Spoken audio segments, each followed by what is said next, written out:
Our journey begins as dramatic and sudden changes are sweeping over the land. The approaching storm may seem violent and destructive to us, but to nature, it's a new beginning in the cycle of life.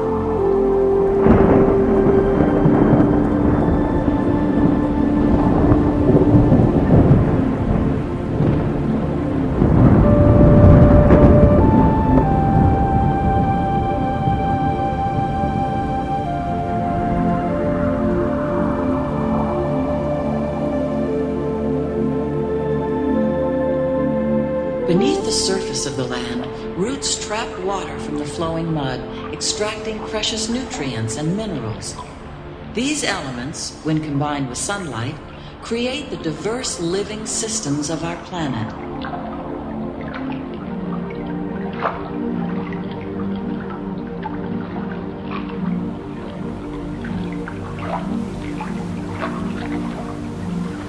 One of those living systems is the rainforest, home to the most amazing concentration of life on our planet. These dense and beautiful forests cover only a tiny portion of the Earth's surface, but they contain more than half of its plant and animal species. Rainforests are also extremely rich and productive living systems, providing us with oxygen, food, medicines, and other elements essential to our lives.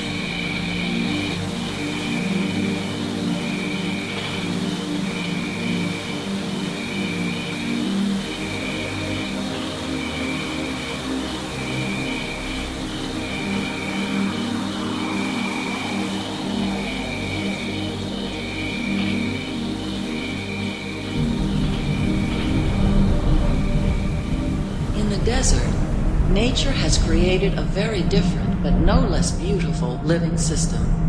And while this arid landscape may seem lifeless, it is very much alive. The plants and animals that have learned to survive in these harsh conditions make use of what little water they can find and avoid the scorching rays of the relentless sun.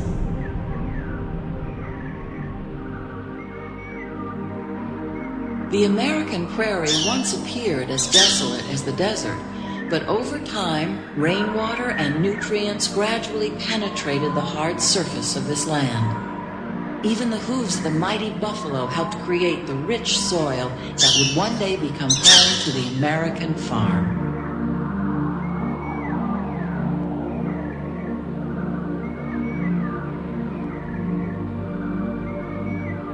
Of all the forces at work on the land, humans have had one of the most profound effects. The need to produce food for a growing world led to the enormous use, and sometimes overuse, of the land. In our search for more efficient ways to grow food, we often fail to realize the impact of our methods.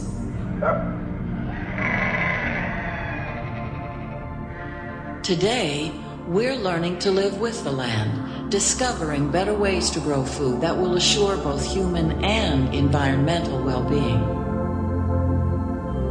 How will we meet tomorrow's growing needs for food production, yet still respect the needs of the land?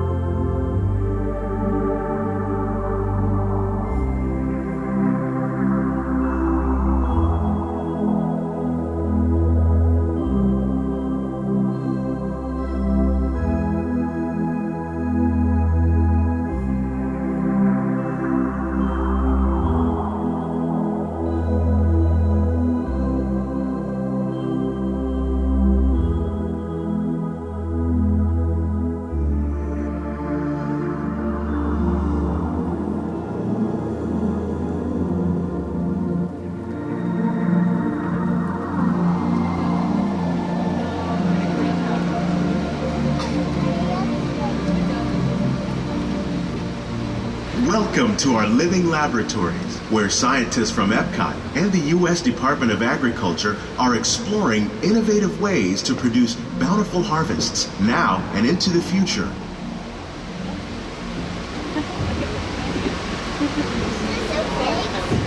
The tropics are home to the greatest diversity of plants on the planet. Many of these, like papaya, bananas, cacao, coffee, and rice, are well known around the world.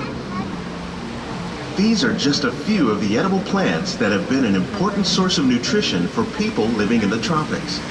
Many are rich in vitamins and minerals, while others are well adapted to growing in less than ideal conditions. Some, like the water lily, thrive in wet, swampy areas and waterways. All parts of this plant, even the flower petals, are edible. The starchy root of the plant has long been used to make flour for baking.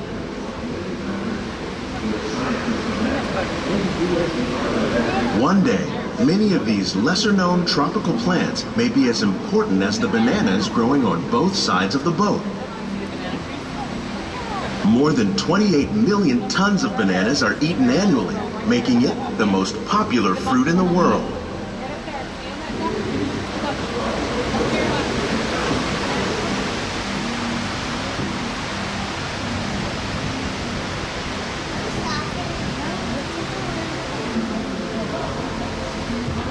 Please remain seated at all times. While there are more than 50,000 edible plant species in the world, most of us are only familiar with the handful that make up our everyday diet. The common grains growing here, wheat, maize, sorghum, and millet, plus rice, account for nearly 2/3 of our global food consumption. Learning how to increase yields of these staples is an important goal of research around the world. Are they growing? Yeah, they are. They're all growing. Look, it's corn. It's growing. These plants are definitely on their way up. Innovative growing techniques like these increase yields while more efficiently using resources like water, fertilizer, and pesticides. Another innovation at work here is our integrated pest management program. By populating our greenhouses with beneficial insects that prey on harmful pests like aphids and flies, we are significantly reducing our reliance on conventional pesticides. We're growing these crops using our nutrient film system. This technique precisely controls and recycles water and nutrients. With it, we can produce over 27,000 heads of lettuce a year in this one small area.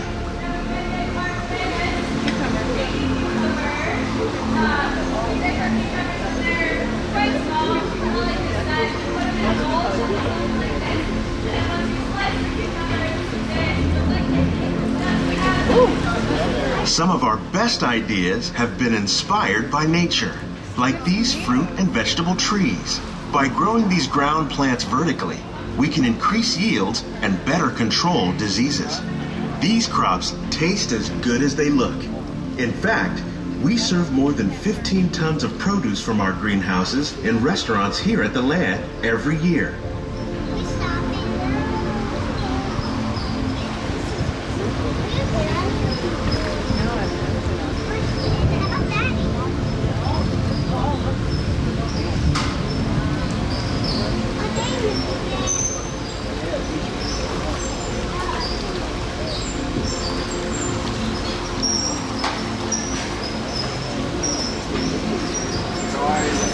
The future of agriculture may include innovative ideas like this vertical growing system.